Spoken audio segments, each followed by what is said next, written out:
नमस्कार मित्रों, मैं आपका दोस्त विंध्यासिनी। आप सबका अथर सक्सेस पॉइंट के यूट्यूब चैनल में स्वागत है। मित्रों, इस समय हम भारतीय की रचना नीति शतक पढ़ रहे हैं, जिनमें से 19 श्लोक हो चुके हैं। कल 20वां श्लोक चल रहा था। उसी समय इलेक्ट्रॉनिकल समस्या आने के कारण वो श्लोक पूरा नहीं हो पाया था। तो आइए आज हम उस श्लोक को पूरा करते हैं। तो उस श्लोक में भर्तृहरि ने सत्संगत की महत्ता को प्रदर्शित किया है। तो आइए देखते हैं वो कौन सा श्लोक है और किस प्रकार उन्होंने सत्संगत के महत्व को स्पष्ट किया है। एक बार हम उसका वाचन करते हैं। आप लोग किताब खोलकर 20वें श्लोक को ध्यान से सुनिए। जाड्यम धियो हरति सिंचति वाचि सत्यम मानोन्नतिं दिशति पापमपाकरोति चेता प्रसादयति दीक्षु तनोति कीर्तिं सत्संगति कथय किं न करोति पुंसाम्। आइए अब उसको हम व्हाइट बोर्ड पर लिखकर एक एक शब्द के अर्थ को स्पष्ट करेंगे। तो कौन सा श्लोक है? 20वां।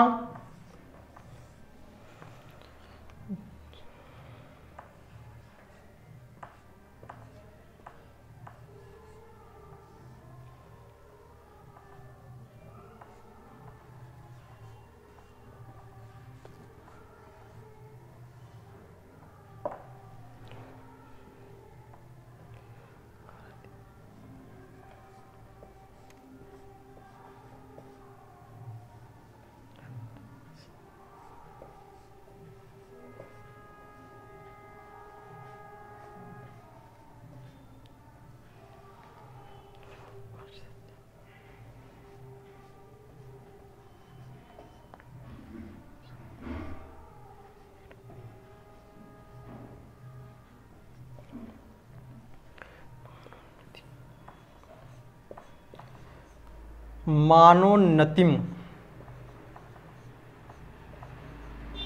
मानोन्नतिम दिशति, दिशति पापम अपाकरोति,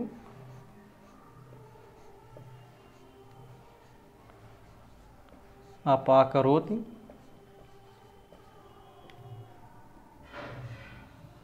ठीक। अगली पंक्ति है चेतः प्रसादयति, चेतः प्रसादयति, चेतः प्रसादयति दीक्षु तनोति, दीक्षु तनोति, दीक्षु तनोति कीर्तिम, क्या? कीर्तिम।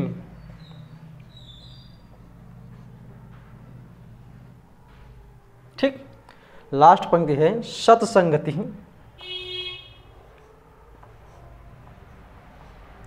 सत्संगति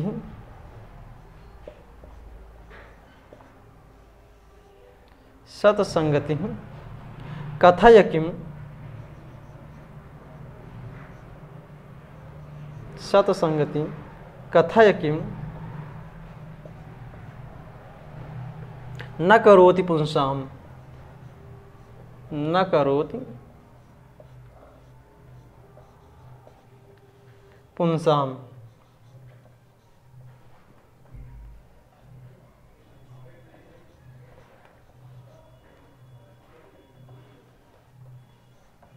ठीक। आइए इसको एक बार फिर से पढ़िए। जाड्यम धियो हरति सिंचति वाचि सत्यम मानोन्नति दिशति पापम अपाकरोति चेता प्रसादयति दीक्षु तनोति कीर्तिम सत्संगति कथम किं न करोति पुंसाम, सत्संगति कथय किं न करोति पुंसाम। ठीक, आइए अब इसका अर्थ देखते हैं। इसी को हम लोग पढ़ रहे थे, इसमें से कुछ हो चुका था, लेकिन एक बार इसको फिर से देखते हैं। तो देखिए फिर से, जाड्यम धियो हरति सत्संगति। पहले ही हमने बताया था कि ये श्लोक सत्संगत के महत्व को स्पष्ट करता है, सत्संगत की महिमा को स्पष्ट करता है। तो देखिए, सत्संगति सत्संगति जाड्यम धियो हरति। धियो माने बुद्धि, जाड्यम माने जड़ता को, हरति माने दूर करती है। यानी सत्संगत बुद्धि की जड़ता को हरति माने दूर करती है। सत्संगत क्या करती है? बुद्धि की जड़ता को दूर करती है। और क्या करती है? कहा सिंचति वाच सत्यम, सिंचति वाच सत्यम, यानी सत्संगत वाणी की सत्यता को सिंचति माने संचार करती है। यानी सत्संगत बुद्धि की जड़ता को दूर करती है। और क्या करती है? तो कहा वाणी की सत्यता का संचार करती है, यानी वाणी में सत्य का संचार करती है। तो वाणी में सत्य का संचार करने का कार्य कौन करती है? सत्संगति, सत्संगत करती है। और सत्संगत क्या करती है? कहा मानोन्नतिम दिशत। मानोन्नतिम दिशत मतलब सम्मान प्रदान करती है। सत्संगत सम्मान प्रदान करती है। और पापम अपाकरोति, पापम अपाम करोति, अपाम करोति मतलब अपाकुरत मतलब होता है दूर करना। तो किसको दूर करती है सत्संगत? कहा पापम, पाप को। मम में हलंत लगाओगे तो यहाँ आ बचेगा, तो यहाँ पापम अपाकरोति हो जाएगा। ठीक, तो कहा सत्संगति ही पापम अपाकरोति। सत्संगत ले लेना यहाँ से, सत्संगति ही पापम अपाकरोति। सत्संगति पाप को दूर करती है, अपाकरोति मतलब दूर करती है। फिर कहा चेतः प्रसादयति, चेतः प्रसादयति, यानी चेता माने चित्त, मन को, प्रसादयति माने प्रसन्न करती है। प्रसादयति तो चित्त यानी हृदय को, प्रसादयति माने प्रसन्न करती है। और दीक्ष तनोति कीर्तिम, दीक्ष तनोति कीर्तिम, दीक्ष माने दिशाओं में, तनोति माने फैलाती है, कीर्ति माने कीर्ति को। यानी सत्संगति कीर्तिम, कीर्ति को, दीक्ष माने दिशाओं में, तनोति माने फैलाती है। सत्संगति कथय किम न करोति पुंसाम, अर्थात सत्संगति कथय माने कहो। भरतिहर जी का प्रश्न कर रहे हैं कि कथो, कथय कहो, किम न करोति पुंसाम, यानी सत्संगति पुंसाम माने पुरुषों की, किम माने क्या, न करोति माने नहीं करती है, अर्थात सब कुछ करती है। उन्होंने कहा सत्संगति कथय किम न करोति पुंसाम, कथय माने कहो, सत्संगति ही पुंसाम माने पुरुषों की, किम न करोति क्या नहीं करती है। ठीक, तो आइए फिर से इसको देखते हैं। जाड्यम धियो हरति सत्संगति ही, सत्संगति ही धियो जाड्यम हरति, सत्संगति ही धियो जाड्यम हरति। अब इसका अर्थ निकाल लीजिए। सत्संगति धियो माने बुद्धि, जाड्यम माने जड़ता को, हरति माने दूर करती है। यानी सत्संगति बुद्धि की जड़ता को दूर करती है। और क्या करती है? कहा सिंचति वाचि सत्यम, यानी सत्संगति वाचि माने वाणी में, सत्यम माने सत्यता का, सिंचति माने संचार करती है। यानी सत्संगत वाणी में सत्यता का प्रवाह करती है, सत्यता का संचार करती है। और क्या करती है? तो कहा मानोन्नतिम दिशति, मानवोन्नति सम्मान को प्रदान करती है, सम्मान दिलाती है। और क्या करती है? कहा सत्संगति ही पापम अपाम करोति, पापम अपा करोति, पापम माने पाप को, अपा करोति माने दूर करती है। तो सत्संगति सम्मान दिलाती है और सत्संगति ही पापों को दूर करती है। और कहा चेता प्रसादयति, चेता प्रसादयति चित्त में को प्रसन्न करती है, चेता प्रसादयति यानी हृदय को प्रसन्न करती है। और दीक्ष तनोति कीर्तिम, यानी सत्संगति कीर्तिम माने यश को, दीक्ष माने दिशाओं में, तनोति माने फैलाती है। तो सत्संगति कीर्ति यश को दिशाओं में फैलाती है। फिर लास्ट पंक्ति में कहते हैं कथय कहो सत्संगति किम न करोति पुंसाम, ये सत्संगत पुंसाम माने पुरुषों की, किम न करोति क्या नहीं करती, अर्थात ये सत्संगत पुरुषों की सब कुछ करती है। ठीक, समझ में आ गया? चलिए ठीक है, अब हम अगले श्लोक की ओर प्रस्थान करेंगे, यानी 21वां श्लोक देखेंगे। एक बार इसको फिर से पढ़ते हैं, उसके बाद पढ़ने के पश्चात हम अगले श्लोक की ओर प्रस्थान करेंगे। तो पढ़िए। जाड्यम धियो हरति सिंचति वाचि सत्यम मानोन्नतिम दिशति पापम पाकरोति चेता प्रसादयति दीक्षितनोति कीर्तिम सत्संगति कथय किम न करोति पुंसाम। ठीक, आइए अगले श्लोक की ओर। एक श्लोक हम कई बार उसका अर्थ बताते हैं, ऐसा मुझे विश्वास है कि आप लोग शब्द के एक एक शब्द के अर्थ अच्छी प्रकार से समझ गए होंगे, और जो कुछ भी पढ़ाया जाता है आप उसको बार बार उसका रिवीजन कीजिए, क्योंकि विद्या अभ्यास मांगती है, निरंतर अभ्यास करते रहेंगे तभी, नहीं तो ये सब भूल जाएगा। ठीक, तो आइए 21वां श्लोक।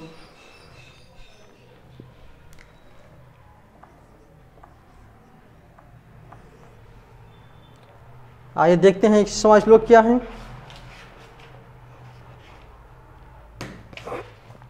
21वां श्लोक देखिए। जयंति ते सुकृतो रस सिद्धा कवीश्वरा, जयंति ते सुकृतो रस सिद्धा कवीश्वरा नास्ति येषां यशः काय जरण मरणाजरम भयम। जयंति ते, इसको लिखते हैं जयंति ते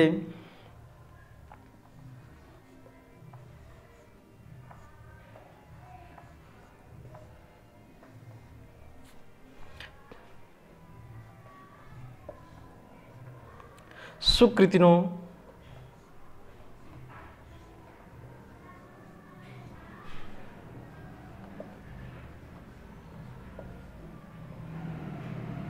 सुकृतिनो रस सिद्धा कवीश्वरा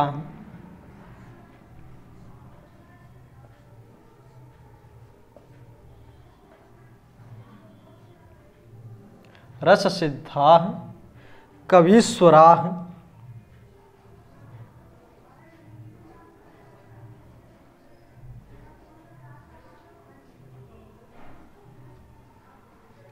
कवीश्वरा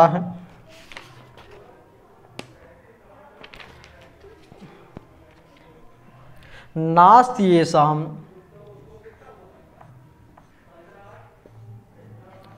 नास्ति येषां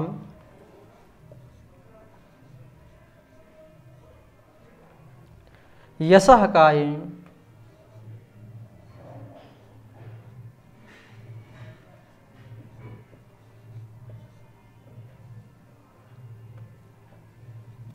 यशः काय जरण मरणाजम जरा मरण जरा मरण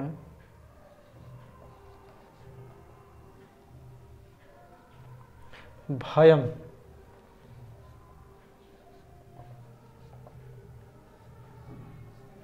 ठीक,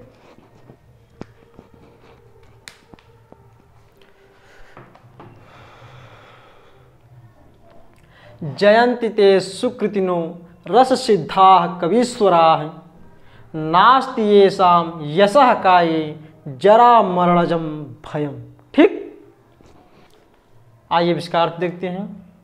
सुकृतिनो, सुकृतिनो, सु माने अच्छा, तो अच्छा यानी सुंदर कार्यों के द्वारा, रस सिद्धा जो सुंदर कार्यों द्वारा यानी पुण्यवान कर्मों के कारण, सुंदर कार्यों के कारण या पुण्यवान कर्मों के कारण, रस सिद्धा है रस सिद्ध यानी श्रृंगार आदि जो 9 रस हैं उन 9 रसों में सिद्ध कवीश्वरा कवियों में सर्वश्रेष्ठ ऐसे महान कवि को जयंती जय हो।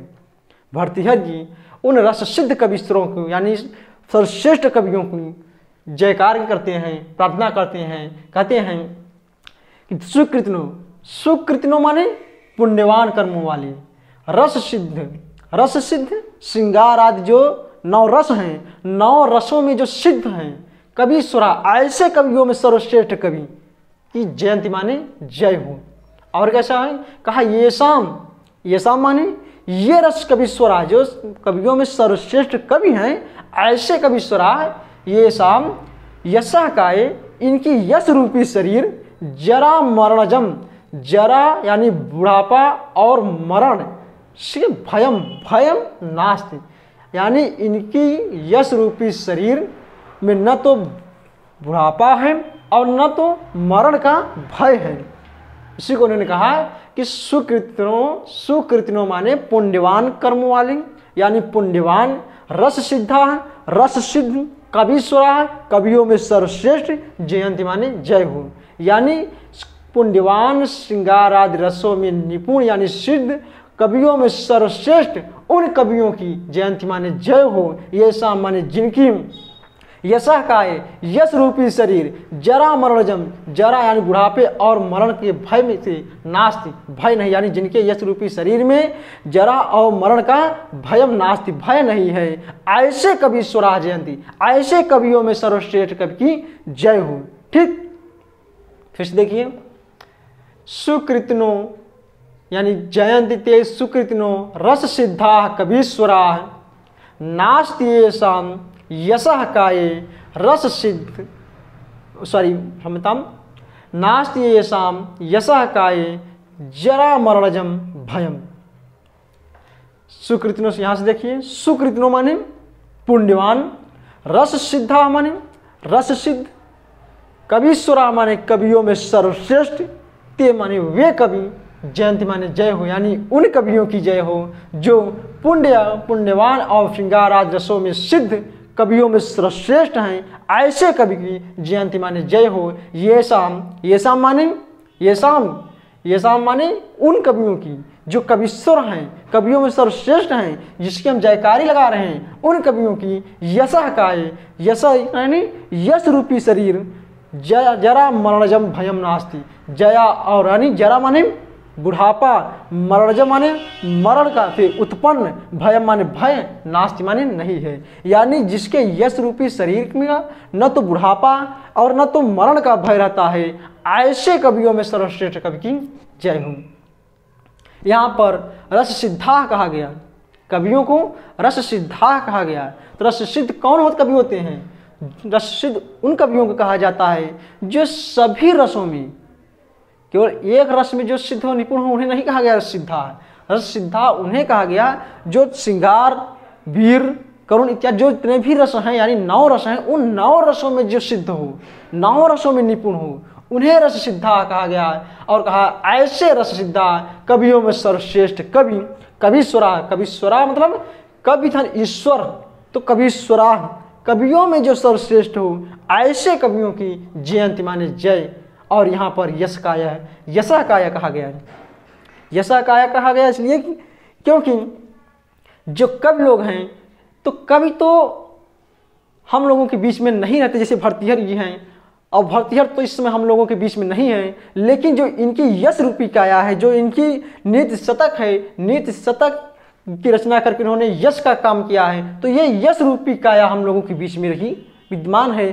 तो इस यश रूपी काया में ऐसी काया है, इसका न तो बुढ़ापा का भय रहता है और न तो मरण का भय रहता है, तो इसलिए इसको कवियों को यश रूपी काया कहा गया कि इनकी यश रूपी जो काया है, उनकी न तो बुढ़ापा हो यानी वृद्धावस्था होती है और न तो मृत्यु होती है, उनमें न तो वृद्धावस्था का भय रहता है और न तो मरण का भय रहता है, ऐसे कवियों की जयंती माने जय हो। ठीक, आ गया समझ में? एक बार इसको फिर से देखते हैं।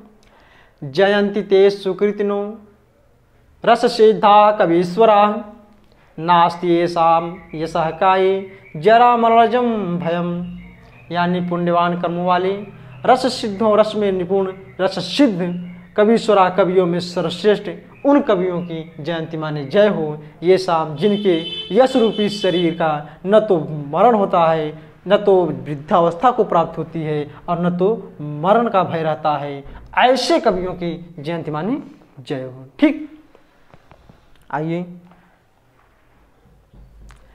यहाँ पर कवीश्वरा शब्द आया है। कवीश्वरा शब्द में सप्तमी तत्पुरुष है, कवि नाम ईश्वरा, जो कवियों में ईश्वर हो। ठीक, इसका जब विग्रह करोगे तो कवि नाम ईश्वरा हो जाएगा। तो ये तुम्हें तत्पुरुष समास है। आज तत्पुरुष समास में कौन सा समास है? तो सप्तमी तत्पुरुष। ठीक, कवि नाम ईश्वरा बराबर कवीश्वरा। अब यहाँ शब्द कौन सी हुई है? आइए यहाँ पर देखते हैं। संधि में तो आप लोग ज्ञाता हो चुके हैं। कभी स्वरा शब्द है, इसमें संधि कौन सी हुई है, इसका विग्रह कीजिए, क्या होगा? कभी स्वरा का विग्रह करें तो क्या होगा? कविधन ईश्वर, क्या होगा? ईश्वर। ठीक, अब देखिए इसमें कौन सी संधि होगी? कभी स्वरा में इसका विग्रह कीजिए तो कभी इधर ईश्वर होगा। अब इसमें संधि बताइए कौन सी होगी? यहां क्या है? ह्रस्व ई है ना, और इस पक्ष में क्या है? दीर्घ ई है। तो जहां पर दो समान वर्ण आए तो वहां पर कौन सी संधि होती है? दीर्घ संधि। दीर्घ संधि क्या कहता है? उसका सूत्र क्या है? अका सवर्णे दीर्घ, यानी आ ई उ री के बाद यदि कोई समान वर्ण आए तो उसमें कौन सी संधि हो जाती है? उसमें दीर्घ संधि हो जाती है, वो अपने का दीर्घ हो जाता है। तो देखिए यहां पर क्या है? ई है, और ई का समान वर्ण इस तरफ भी ई है ना, तो फिर यहां पर क्या होगा? ये अपने आप का क्या हो जाएगा? दीर्घ हो जाएगा। तो इस दोनों को मिला दीजिए, क्या हो जाएगा? दीर्घ हो जाएगा। और दीर्घ की मात्रा क्या होती है? दीर्घ की मात्रा ये होती है ना, तो इसको ये लगा दीजिए। कब है? अब हमें दीर्घ का मात्रा चढ़ा दीजिए कभी। अब इसको तो लिख ही दिए हैं, अब इसको जोड़ दीजिए। कभी सुर, बहुवचन में कभी सुरा बन गया। ठीक,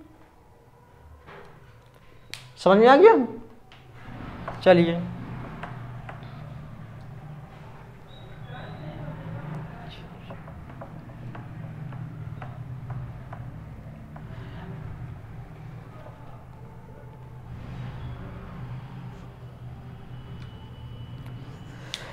यहां एक ईश्वर शब्द आया है। क्या आया है? ईश्वर। इसका प्रकृत प्रत्यय क्या होगा? ईश्वर में प्रकृत प्रत्यय क्या है? ईच धन इस धातु से वरच प्रत्यय लगा है। कौन सा? वरच।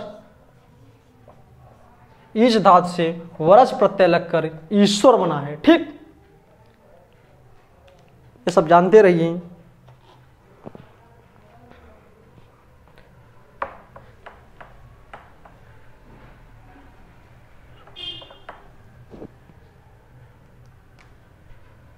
चलिए अगले श्लोक की ओर चलते हैं। और तो कोई एक यहां सुकृत शब्द आया है।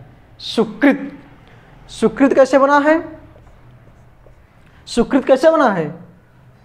सुपसर्ग पूर्वक, यानी सुकृत। सुकृत बना है सुपसर्ग पूर्वक। कौन? सुपसर्ग पूर्वक कृ धातु से कौन प्रत्यय लगा है? त प्रत्यय लगा है। त प्रत्यय लगकर सुकृत बना है। ठीक, क्या बना है? सुकृत। सुकृत बना है। ठीक, आइए अब 22वें श्लोक की ओर हम लोग प्रस्थान करेंगे।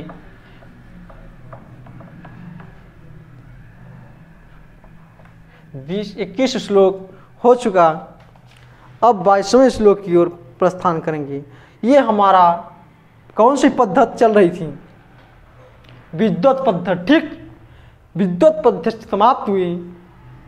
अब हम मान सौर पद्धति की ओर प्रस्थान करेंगे।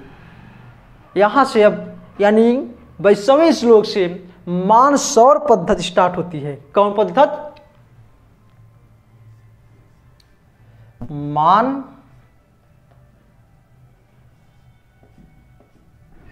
सौर्य पद्धति। ठीक, मान सौर्य पद्धति। पद्धति माने क्या होता है? हमने पहली ही कक्षा में बताया था पद्धति माने हम नहीं बताएंगे। आप इसका आंसर हमारे कमेंट बॉक्स में लिख देना और देखते हैं कितने लोगों को पता है पद्धति का अर्थ क्या है, पद्धति माने क्या होता है। ठीक, इसको हम बता दिए हैं। आप लोग इसका कमेंट बॉक्स में आंसर दीजिए। मानसौर पद्धति, मानसौर पद्धति, मानसौर शब्द से ही अब पता चल रहा है कि अब हमें कैसा श्लोक मिलेगा। मान माने होता सम्मान और शौर्य माने होता पराक्रम, यानी पराक्रम युक्त और सम्मान युक्त श्लोक मिलेंगे। ऐसे श्लोक अब मिलेंगे जिसमें पराक्रम और सम्मान दोनों का वर्णन रहेगा। ठीक, तो आइए देखते हैं कैसे श्लोक भारतीहरि ने इसमें इस पद्धति में रखे हैं। ठीक,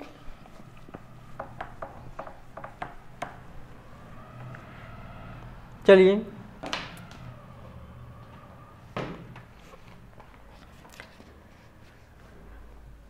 बाईसवां श्लोक की ओर प्रस्थान करते हैं अब हम लोग।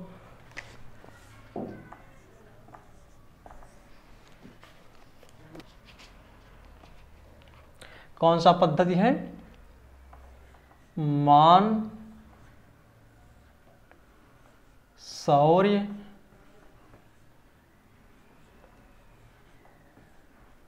शौर्य पद्धति।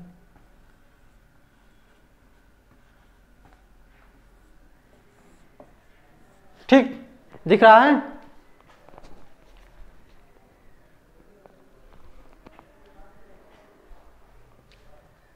चलिए इसका श्लोक लिखते हैं।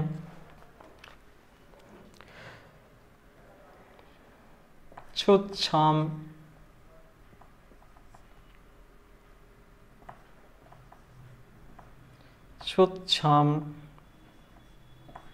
मोऽपि क्षुत्क्षामोऽपि जराकृशोऽपि जराकृशोऽपि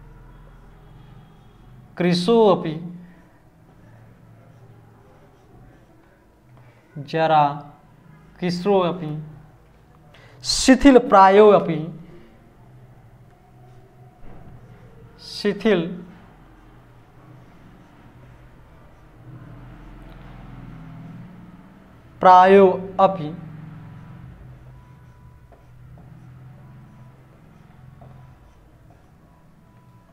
शिथिलप्रायोऽपि बहु मजेबुल श्लोक है ये। कष्टाम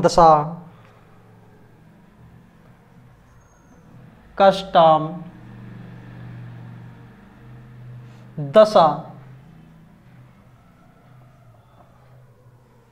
ठीक, आइए अगली पंक्ति और, यानी दूसरी पंक्ति देखिए। मापन्नो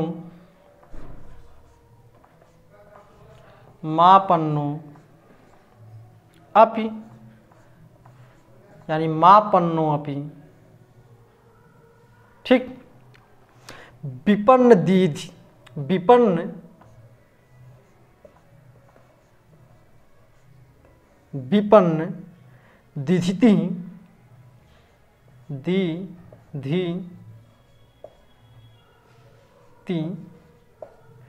विपन्न दिधति रप।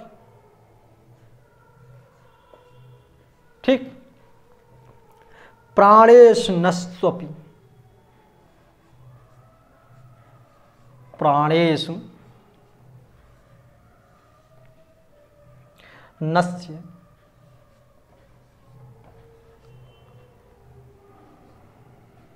स्तवपि। ठीक,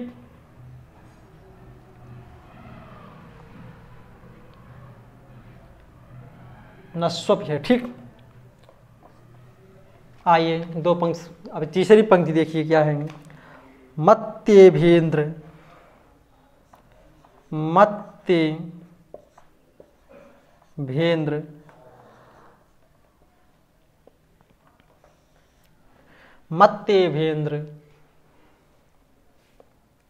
विभिन्न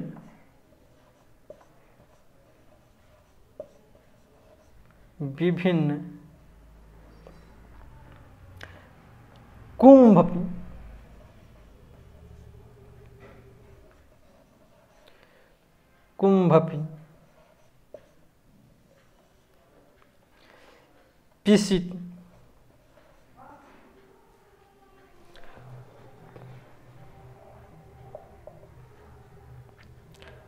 पिसित,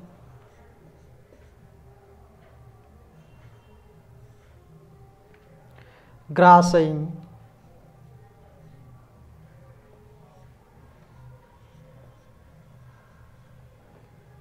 बद्ध स्पृहा,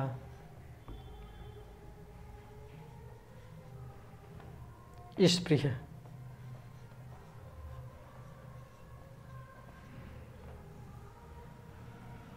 ठीक।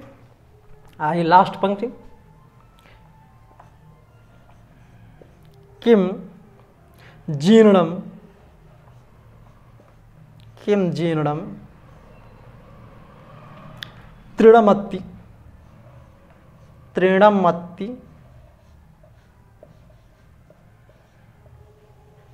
तृणमत्ति मानमहता,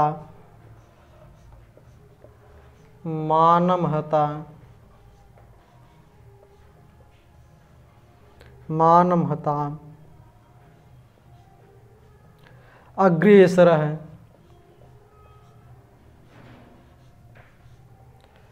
अग्रेसरः केसरी, केसरी,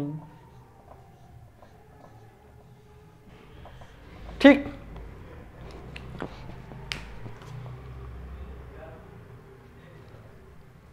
आइए इसको एक बार पढ़ते हैं।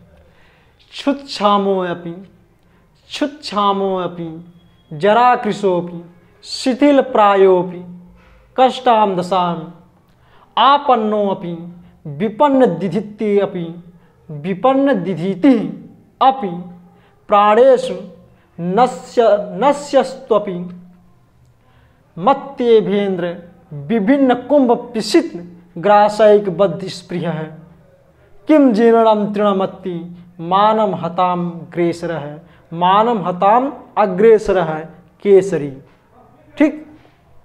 अब आइए इसका अर्थ देखते हैं एक एक शब्द का। क्षुताम, क्षुत्क्षाम, क्षुत्क्षामो अभ्यन, क्षुत्क्षाम माने, क्षुत्क्षाम माने भूखा, भूखा यानी भूख से व्याकुल। जरा कृशो, जरा माने बुढ़ापा, कृष माने कमजोर यानी निर्मल। यानी ये भारतीय जी इसमें सिंह की महत्ता को स्पष्ट करते हैं, यानी सिंह के शौर्य पराक्रम और उनके सम्मान का वर्णन करते हैं कि एक बूढ़ा शेर है और भूख से व्याकुल है। बूढ़ा है, बूढ़े के कारण वो दुर्बल हो गया है और भूख से व्याकुल है और इतने कष्ट में है, कष्ट का इतना है उसको, कष्ट में को सहते हुए और इतना निर्बल हो गया, इतना दुर्बल हो गया है कि वो वृद्धावस्था के कारण अब उसके प्राण जाने वाले हैं, प्राण को त्याग करने वाला है। उस अवस्था को प्राप्त होते हुए भी उन्होंने न तो शियार का शिकार करता है और न तो सूखी घास खाने की इच्छा करता है। इस अवस्था को प्राप्त होने पर भी वो मदमस्त हाथी का शिकार करना चाहता है। उसी का वर्णन भर्तृहरि जी इसमें करते हैं कि एक दुर्बल यानी निर्बल बूढ़ा शेर भी शियार और सूखी घास को खाने की इच्छा नहीं कर रहा है, वो भी एक मदमस्त यानी युवा अवस्था के हाथी पर शिकार करना चाहता है। तो उनके विषय में भर्तृहरि जी श्लोक रखते हैं, कहते हैं कि केसरी माने सिंह, क्षुधाम माने भूख से व्याकुल, कृशो अपि जरा कृशो अपि यानी बुढ़ापा के कारण निर्मल दुर्बल, शिथिल प्रायसो प्राय उसके अंग सभी शिथिल हो गए हैं, ढीले हो गए हैं, कष्टाम दशाम विभिन्न प्रकार के कष्टों को प्राप्त होने पर भी, आपन्नो अपि विभिन्न प्रकार के कष्टों को आपन्न माने प्राप्त होने पर भी, विपन्न दिधिति अपि प्राणेषु नस्त्वपि, विपन्न दिधिति अपि, दिधिति माने क्रांति तेज, जिसके तेज विपन्न माने ओझल हो गए हैं, जिसके तेज ओझल हो गए हैं, अब उसके शरीर पर वो तेज, वो चमत्कार, वो क्रांति नहीं है जो उसकी युवा अवस्था में थी। तो उसी के विषय में भर्तृहरि कहते हैं कि जिसकी दिधि माने क्रांति, विपन्न माने ओझल हो गई है, समाप्त हो चुकी है। प्राणेश नस्वपि, प्राणेश माने प्राणों को, नस्वप माने नष्ट करने वाले हैं, यानी अपने प्राणों को छोड़ने वाले हैं। प्राणों को समाप्त करने वाला है। इस अवस्था को प्राप्त होने पर भी मदभेंद्रो मतलब मदमस्त, इंद्रो माने इंद्र के हाथी यानी गजेंद्र, मदमस्त हाथी का के विभिन्न कुंभ पिशित, कुंभ माने पीठ स्तर को, विभिन्न माने चीरता हुआ, पिशित माने मांस को, ग्रासई माने खाकर, बद्धम स्पृह यानी मदमस्त हाथी की पीठ को चीरकर उससे प्राप्त मांस को खाने की इच्छा कर रहा है। और क्या कहा किम जीर्णम तृणमत्ति मानम हताम अग्रसे यानी मानम हताम माने माननीयों में अग्रेसर सर्वश्रेष्ठ, अगुआ माननीयों में सर्वश्रेष्ठ, केसरी माने सिंह, किम जीर्णम क्या सूखी, जीर्णम माने सूखी, तृणमत्ति सूखी तृण खाएगा। भर्तृहरि जैसा कहते हैं क्या वो सूखी तृण खाएगा? जो सिंह माननीयों में अग्रणी है, सर्वश्रेष्ठ है, अगुआ है, ऐसा सिंह क्या जीर्णम तृणमपि क्या सूखी घास खाएगा? कहा नहीं। वो क्या खाएगा? कह रहे हैं सुधामपि, फिर से देखिए सुधामपि भूख से व्याकुल, सुधामपि भूख से व्याकुल होते हुए भी, जरा कृशोपि, जरा माने बुढ़ापा, जरा माने बुढ़ापा, बूढ़ों से यानी वृद्धावस्था को प्राप्त होते हुए भी, वृद्धावस्था को प्राप्त होते हुए भी शिथिल प्राय उसके अंग शिथिल हो गए हैं, यानी वृद्धावस्था के कारण उसके अंग क्या हो गए हैं? शिथिल हो गए हैं। और क्या हो गया है? कहा कष्टाम दशा आपन्नम, विभिन्न प्रकार के कष्टों को आपन्न माने प्राप्त करता हुआ भी, यानी वो सिंह, वो शेर भूख से व्याकुल होने पर भी, जरा ग्रीष्मोपि, जरा माने बुढ़ापा से, ग्रीष्म माने निर्मल, बुढ़ापा के कारण निर्मल यानी दुर्बल हो गया है। और शिथिल प्रायसु, जब बुढ़ापा यानी वृद्धावस्था को प्राप्त हो गया है तो उसका अंग क्या हो गए हैं? शिथिल हो गए हैं, उसके अंग क्या हो गए हैं? शिथिल हो गए हैं। और फिर कहा कष्टाम दशा, विभिन्न प्रकार के कष्टों को आपन्न माने प्राप्त करता हुआ भी, विपिन्न दिधती है, र का विसर्ग हो जाएगा, फिर इधर अप बसेगा, ठीक। तो विभिन्न दिधती अपि, विभिन्न दिधती अपि यानी विभिन्न दिधती मतलब दिधती माने तेज, विभिन्न माने समाप्त हो गए हैं, यानी उस सिंह के तेज क्या हो गए हैं? समाप्त हो गए हैं। उस सिंह के जो युवा अवस्था में जो तेज था वो तेज समाप्त हो चुका है, वो तेज वृद्धावस्था में नहीं है। तो कहा दिधती विपन्न है, यानी तेज विपन्न यानी समाप्त हो चुके हैं, ओझल हो चुके हैं। प्राणेश नस्वपि यानी अब उसका सेवा समाप्त, यानी अब वो प्राणांत यानी मृत्यु को प्राप्त होने वाला है। ऐसा हो गया, इतना निर्बल हो गया, इतना दुर्बल हो गया है कि अब वो मृत्यु को प्राप्त होने वाला है, मृत्यु को प्राप्त होने वाला है। फिर भी वह सिंह, यानी वो सिंह क्या करना चाहता है? कहा फिर भी वह सिंह तृणम जीर्णम तृणमति, सूखी घास नहीं खाना चाहता है। क्या खाना चाहता है? कहा इंद्र, मत माने मदमस्त, इंद्र माने इंद्र, यानी वो मत माने मदमस्त, इंद्र माने हाथी। एक मदमस्त हाथी के कुंभ स्थल को, कुंभ माने कुंभ स्थल को, पीठ स्थल को विभिन्न माने चीरता हुआ, पिशित माने से प्राप्त मांस को कि ग्रास को खाने की स्प्रिया माने इच्छा कर रहा है। यानी मदमस्त हाथी के, वो मदमस्त हाथी, वृद्धावस्था का हाथी नहीं। बताइए, ये सिंह वृद्धावस्था को प्राप्त हो गया है, विभिन्न प्रकार की उनकी दुर्बलताओं का वर्णन किया, यानी विभिन्न प्रकार की दुर्बल हो गया है। उन दुर्बलता और वृद्धावस्था को प्राप्त होने वाला सिंह मदमस्त हाथी का शिकार करता हुआ है, यानी मदमस्त हाथी के कुंभ स्थल को चीरता हुआ उससे प्राप्त मांस के ग्रास को खाने की स्प्रिया माने इच्छा कर रहा है। मान महताम अग्रेसर केसरी, मान महताम यानी मान माने सम्मान में अग्रसर यानी अगुआ, केसरी माने सिंह, क्या किम माने क्या, जीर्णम माने सूखी, तृणम माने घास, अति माने खाने का।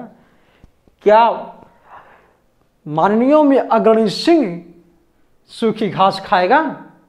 नहीं। वो क्या खाएगा?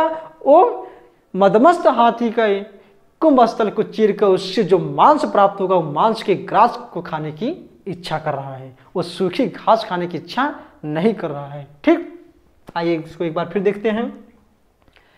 क्षुत्सामोऽपि जराकृशोऽपि शिथिल प्रायोऽपि कष्टाम दशाम आपन्नोपि विपिन्न दिधिति अपि प्राणेषु नश्यस्वपि मत्यभेन्द्र विभिन्न कुंभ पिशित ग्रासैक बंध स्पृह है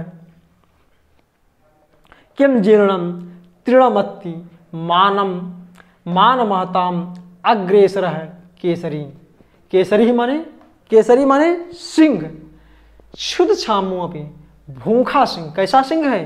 क्षुद शाम माने भूख से व्याकुल है। जरा कृषोपी और कैसा है? कहा जरा माने वृद्धि के कारण, कृषो माने निर्बल हो गया है, दुर्बल हो गया है। और कैसा है? कहा शिथिल प्रायोपी, शिथिल हो गया यानी उसकी हड्डियां शिथिल हो गई हैं और शिथिलता को प्राप्त होते हुए भी कष्टाम दशाम आपन्न, विभिन्न प्रकार के कष्टों को प्राप्त हुआ है। यानी विभिन्न प्रकार के कष्टों को प्राप्त होते हुए भी दिधित माने तेज, विपन्न माने ओझल, कम हो गए। यानी उस सिंह के जो तेज हैं वो ओझल पड़ गए हैं। और प्राणेश नस्वपि, प्राणेश नस्व यानी प्राण को समाप्त करने वाला है। ऐसा शेर मत भिंद्रो मदमस्त हाथी के कुंभ स्थल को विभिन्न माने चीरता हुआ, उससे प्राप्त पिशित माने मांस के, ग्रासैक माने ग्रास के, स्पृह माने खाने की इच्छा कर रहा है। इतने पर भी वह सिंह मदमस्त हाथी के का शिकार करके उससे जो मांस प्राप्त होगा उस मांस को खाने की इच्छा कर रहा है। और कहा किम जीर्णम तृणमत्ति मानव अतावग्र से अग्रेसर केसरी, यानी मानवियों में सर्वश्रेष्ठ, मानवियों में अग्रणी ऐसा सिंह किम, क्या जीर्णम तृणमत्ति, क्या सूखी घास खाएगा? ठीक आ गया समझ में? चलिए अब हम अगले श्लोक की ओर प्रस्थान करेंगे। जैसे ये प्राण शब्द है, प्राण शब्द ये नित्य बहुवचनांत है। कभी कभी पूछ सकता है कि प्राण शब्द कुछ ऐसे शब्द हैं जो नित्य बहुवचन में ही प्रयोग किए जाते हैं, तो प्राण शब्द जहाँ भी रहेगा वो हमेशा बहुवचन में ही रहेगा, क्योंकि ये नित्य बहुवचनांत शब्द होता ही है। ठीक, इसको जानते रहिएगा। और एक स्पृहा शब्द है, स्पृह शब्द है। स्पृह शब्द बना कैसे है, आइए इसको देख लेते हैं।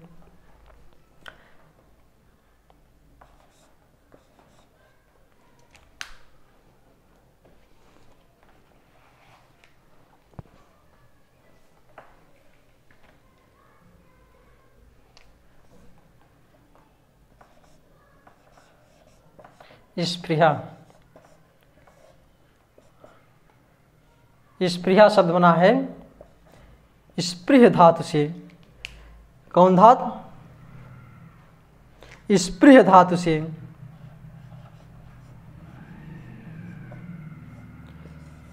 स्पृह धातु से कौन प्रत्यय लगा है? अंग प्रत्यय, अंग और टाप, टाप शब्द, टाप प्रत्यय लगकर, टाप जो कि स्त्रीलिंग का शब्द है वो प्रत्यय है। तो स्पृहा शब्द स्पृह धातु से अंग और टाप प्रत्यय लगकर स्पृहा शब्द बना है। ठीक, चलिए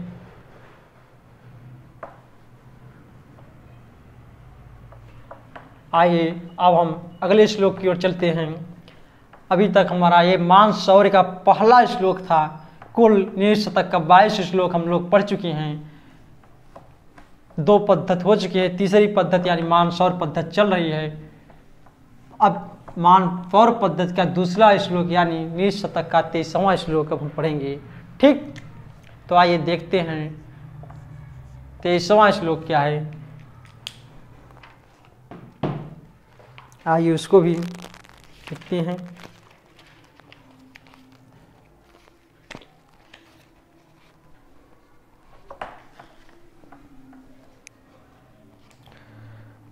स्वल्प स्नायु,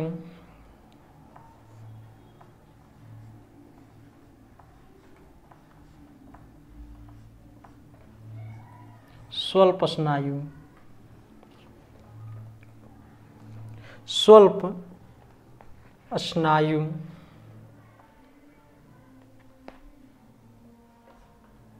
स्वल्प स्नायु,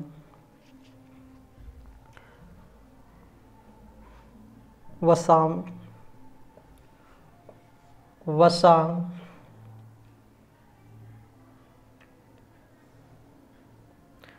वसेक, मलिनम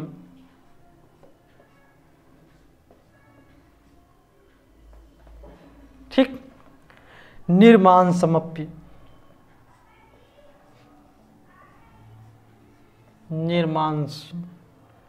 निर्मांसम अप्य स्थिकम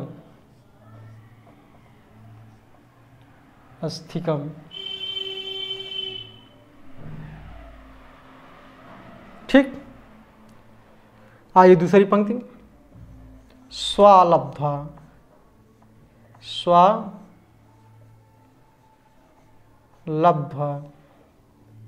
परितोषम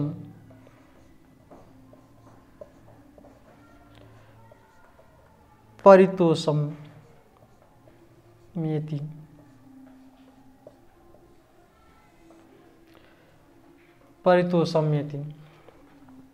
न च तत्तस्य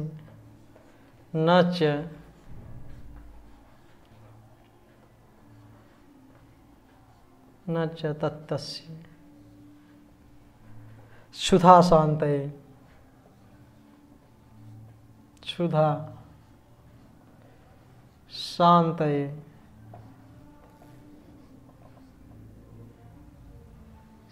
शांतये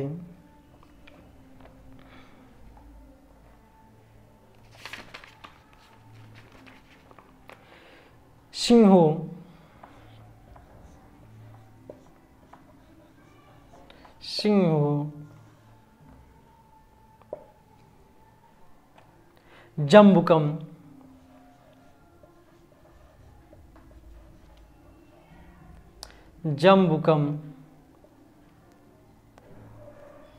जम्बुकम अंकात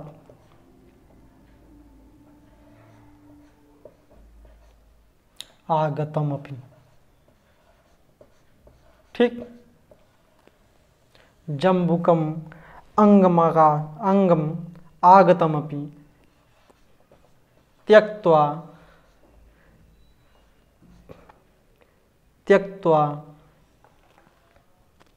निहंति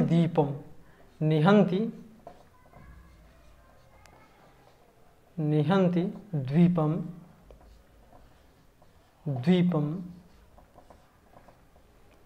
ठीक। सर्वः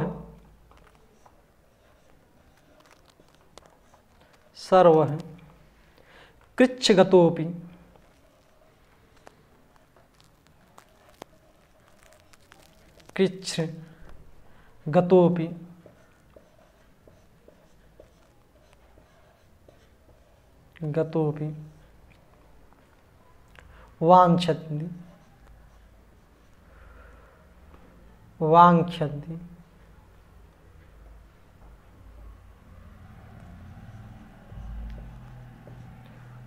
वाञ्छन्ति जनः सत्वानुरूपम फलम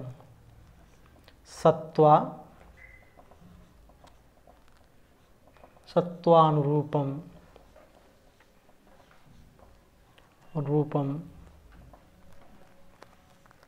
फलम नीचे लिख दे रहे हैं।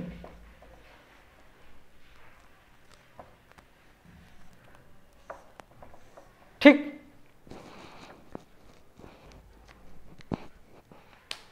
आइए इसको एक बार पढ़ते हैं।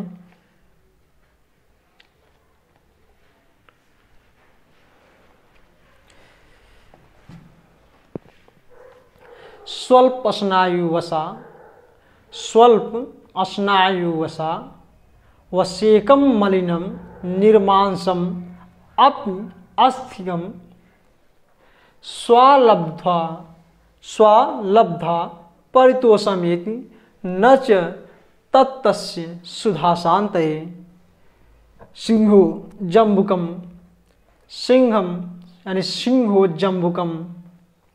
अंगम आगतमपि त्यक्त्वा निहन्ति द्वीपम सर्वः कृच्छ्रगतोऽपि वाञ्छति जनः सत्वानुरूपम फलम। ठीक। आइए स्वलब्ध, स्व यानी कुत्ता होता है। अब इसमें सिंह के पराक्रम के विषय में और कुत्ता के विषय में बताया गया है। ठीक, आइए, स्व माने कुत्ता, कुत्ता स्वल्प स्नायु, स्वल्प स्नायु माने, स्वल्प माने थोड़ा, स्नायु माने तांत वसा यानी थोड़े तांत और वसा वाले, मलिनम थोड़े तांत और वसा होने के कारण वो मलिन, निर्मांसम मांस से रहित, अस्थिकम अस्थि को भी, स्व माने कुत्ता, लब्धा माने प्राप्त करके संतोषमेदि संतुष्ट हो जाता है।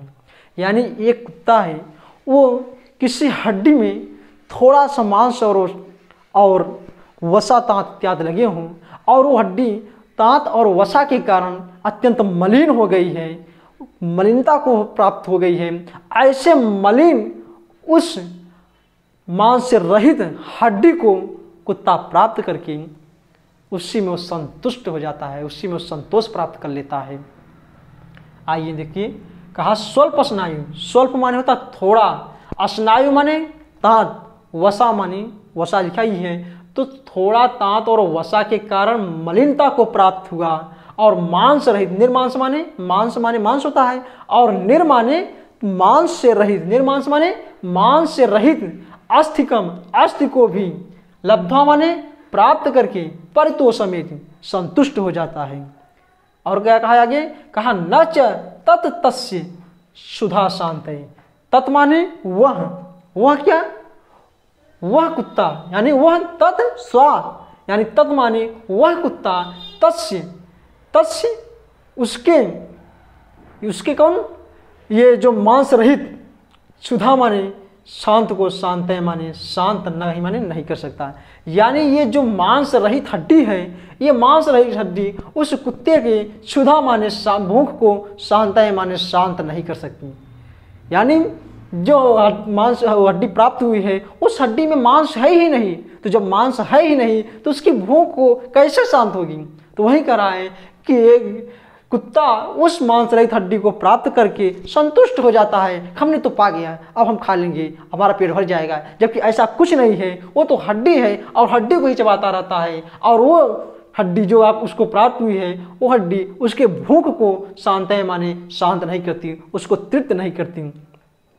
और कहा कि सिंहों के सिंह देखिए, अब देखिए कुत्ता का दिया, कुत्ता के बाद अब सिंह पर आते हैं। एक कुत्ता और सिंह के विषय में बताते हैं कि कुत्ता कैसा होता है और सिंह कैसा होता है। कुत्ता तो थोड़े से स्नायु माने तांत और वसा वाली, मलिन यानी उस थोड़े से तांत और वसा के लगने के कारण वो मलिन हो गया है, ऐसे मांस रहित हड्डी को प्राप्त करके परितोषम संतोष प्राप्त कर लेता है, संतुष्ट हो जाता है। जबकि वह मांस रहित हड्डी उस कुत्ते की सुधा माने सब भूख को शांत नहीं करती, उसको तृप्त नहीं करती। और सिंह क्या है, कहा सिंहो जम्बुकम, जम्बुक माने होता है सियार, अंगम माने अंग यानी गोद में, आगतम माने आने पर भी, त्यक्त्वा माने त्याग कर, निहंत द्वीपम, द्वीपम माने हाथी को, निहंत माने मारता है।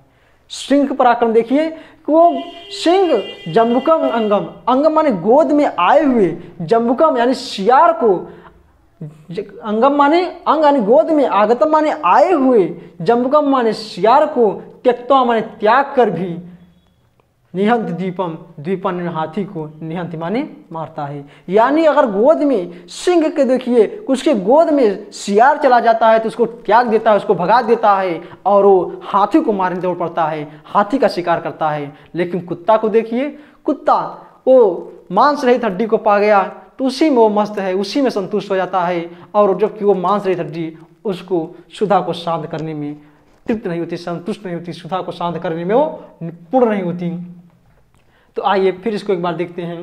कहा स्वल्प स्नायु वसाम, स्वल्प स्नायु वसा, वसेकम मलिनम, निर्मांसम अपस्थिकम, अस्थिकम मतलब हड्डी यहाँ बताया है, निर्मांसम माने मांस रहित। तो हड्डी कैसी है, जो उस कुत्ते को, जो स्वा को प्राप्त हुई है, यानी जो उस कुत्ते को प्राप्त हुई है वो हड्डी कैसे है, कहा निर्मांसम अपि, मांस से रहित है। और उस हड्डी में लगे क्या है, कहा स्वल्प थोड़े स्नायु और वसा लगे हुए हैं। थोड़े क्या, थोड़े स्नायु यानी तांत और वसा लगे हुए हैं। इस थोड़े सी स्नायु और वसा लगने के कारण वो कैसी हो गई है, कहा मलिनम, मलिन हो गई है। और ऐसे मांस रहित हड्डी को स्वा माने कुत्ता, लब्ध्वा माने प्राप्त करके परितोषम संतोष हो जाता है, संतुष्ट को प्राप्त हो जाता है। और जबकि वह मांस रहित हड्डी उस कुत्ते की क्षुधा माने भूख को शांत करने में पूर्ण नहीं है, यानी उस कुत्ते की वो मांस रहित हड्डी भूख को शांत नहीं कर पाती, फिर भी उस मांस रहित हड्डी को प्राप्त करके वो संतुष्ट हो जाता है। और सिंह को देखिए, कहा सिंह जम्बुकम माने सियार, श्रृंगार, जम्बुकम माने श्रृंगार, अंगम माने मन में हलंत लगा होगा अब बचेगा तो अंगम, यहां तक देखिए, अंगम माने गोद, आगतम माने आकर, अपि माने भी, यानी सिंह सियार की, यानी सिंह के अंगम माने गोद में, सियार को आगतम माने आ जाने पर भी त्यक्तो माने त्याग करके निहंत मारता है। किसको, कहा द्वीपम, हाथी को। यानी सिंह की गोद में यदि सियार पहुंच जाता है तो उसको त्यक्तो माने भगा करके, त्याग करके निहंत द्वीपम, हाथी को मारता है। कहा सर्व कृच्छ्रगतो अपि वांछति जनः सत्वानुरूपम फलम। कृच्छ्रगतोपि मतलब विपत्तिग्रस्त, संकटग्रस्त अपि होते हुए भी सर्वः जनः सभी लोग सत्वानुरूपम, सत्वानुरूपम माने अपने शक्ति के अनुरूप, शक्ति के अनुकूल फलम वांछन्ति, फल की इच्छा करते हैं। यानी कृच्छ्रगतो अपि संकटग्रस्त होते हुए भी सर्वः जनः सभी लोग, सर्व यहाँ जन यहाँ है, ठीक, तो सर्वः जनः सभी लोग सत्वानुरूपम फलम वांछति, सत्वानुरूपम फलम वांछति मतलब सत्वानुरूपम अपने शक्ति के अनुरूप फलम वांछति, फल प्राप्त करने की इच्छा करते हैं या फल की इच्छा करते हैं। अब मूल की पंक्ति ये थी, ठीक, इसके लिए इन्होंने ये 3 पंक्ति को बताते हैं, यानी कुत्ता और सिंह के अंतर को बताते हुए अपने मूल पंक्ति के ऊपर वापस चले जाते हैं। ठीक, इनको ये बताना था कि सभी लोग अपने संकटग्रस्त होते हुए भी सभी लोग अपने शक्ति के अनुरूप फल प्राप्त करने की इच्छा करते हैं। यानी जो सिंह है, सिंह पराक्रमी है, पराक्रमी होने के कारण वो शिकार को कमजोर समझकर शिकार का शिकार नहीं करता, वो बड़े लोगों का शिकार करता है, यानी सिंह हाथी जैसे प्राणियों का शिकार करता है। और कुत्ता को देखिए, कुत्ता तुच्छ प्राणी होता है तो मांस रहित हड्डी को ही चबाता रहता है, उसी में संतोष करता है, उसी में संतुष्ट हो जाता है। तो आइए फिर से इसको देखते हैं। कहा स्वल्पस्नायु वसा वसेकम मलिनम निर्मांसमपि अस्थिकम स्वलब्धा परितोषमेति न च तत्तस्य क्षुधा शान्तये सिंहो जम्बुकम अंगम आगतमपि त्यक्त्वा निहन्ति द्वीपम सर्वः कृच्छ्रगतोऽपि वांछति जनः सत्वानुरूपम फलम। ठीक, स्वल्प स्नायु, स्वल्प माने थोड़े, अस्नायु माने तांत, वसा माने वसा। स्वल्प स्नायु मतलब थोड़े तांत और वसा के कारण मलिन हुए मांस से रहित अस्थि माने हड्डी को लब्ध्वा माने प्राप्त करके वह कुत्ता परितोषमेति संतुष्ट को प्राप्त हो जाता है। ठीक, फिर कहा तत्तस्य क्षुधा शान्तये, जो कि वह तत् माने वह मांस रहित हड्डी, तस् उसके, तस् माने उसके किसके, स्वा कुत्ता के, क्षुधा माने भूख को न शान्तये शांत करने में पूर्ण नहीं है। ठीक, कहा फिर आगे सिंहो जम्बुकम अंगम आगतम अपि, सिंह को देखिए कि जम्बुक अंगम आतम मतलब अंग में जम्बुक माने होता है शियार को, अंग में शियार को आ जाने पर, आगतम माने आ जाने पर भी त्यक्त्वा त्याग करके द्वीपम निहन्ति हाथी को मारता है। सर्वः कृच्छ्रगतोऽपि वांछति जनः सत्वानुरूपम फलम। कृच्छ्रगतोऽपि मतलब संकटग्रस्त होते हुए भी, विपत्तिग्रस्त होते हुए भी, सर्वः जनः सभी लोग, सर्वः जनः सभी लोग सत्वानुरूपम फलम अपने अनुरूप ही फलम माने फल की वांछन माने इच्छा करते हैं। ठीक, आ गया समझ? चलिए, अभी तक कुल 22-23 श्लोक हो चुके हैं हमारे इस शतक की। अब हम अगला श्लोक कुछ मजेबुल है। वैसे तो भरतहरि के सभी श्लोक किसी से पीछे कमज़ोर नहीं हैं, सारे श्लोक मजेबुल ही हैं। ये सिलेबस के अनुसार यानी टीजीटी के अनुसार ही नहीं, वैसे ही इन श्लोकों को पढ़ना चाहिए। जो नीतिपरक बातें इसमें बहुत अच्छी लिखी हुई हैं उसको हमको अध्ययन करना चाहिए। ये सर्व जगह सब जगह इन श्लोकों की आवश्यकता पड़ती है। तो जो मेरे मित्र टीजीटी की तैयारी कर रहे हैं वो तो पढ़ेंगे ही, जो मित्र टीजीटी की तैयारी नहीं कर रहे हैं वो भी पढ़ें, इन श्लोकों का आनंद लें। चलिए, 23 श्लोक हो चुका है। अब अगला श्लोक हम अगले दिन यानी कल पढ़ेंगे। इनके साथ हम अपने वाणी को बंद करते हैं, यानी ये क्लास यहीं पर समाप्त करते हैं। अगली क्लास अगले दिन हम स्टार्ट करेंगे। तब तक के लिए आप सबको नमस्कार, शुभ रात्रि।